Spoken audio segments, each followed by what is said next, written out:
একটা মেয়ে অনেক আশা নিয়ে শ্বশুরবাড়িতে সংসার করতে আসে, কিন্তু সত্যি কথা বলতে কি, শ্বশুরবাড়িতে এসে কোনো মেয়ে কি আজ পর্যন্ত সুখী হতে পেরেছে?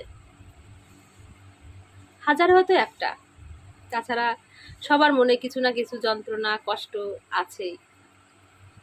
শ্বশুরবাড়ি যতই করো না কেন, নিজের জীবনটাকেও দিয়ে দাও না কেন, তাতেও কোনো নাম নেই। কেন এই জিনিসটা হয় তোমরা বলতে পারো? শ্বশুরবাড়িতে এসে নিজের জীবনটাকেও বাজি রেখে দাও, তাতে দেখবে একটা কোনো ভুল ত্রুটি একটা কিছু হলেই তারা কিন্তু কখনো বলতে ছাড়বে না। কেন এই জিনিসটা হয় তোমরা বলতে পারো?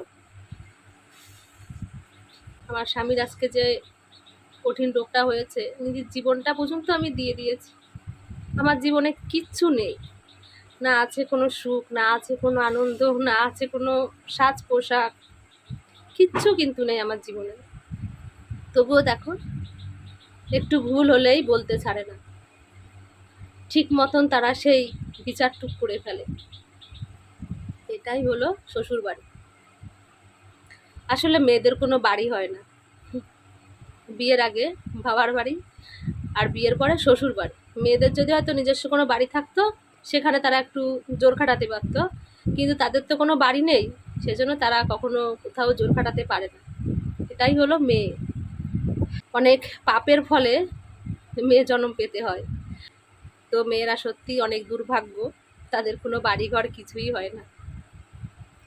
অনেক যন্ত্রণা অনেক কষ্টের মাঝে আজকে তোমাদের সঙ্গে এই কথাগুলো শেয়ার করলাম। তো সবাই ভালো থেকো।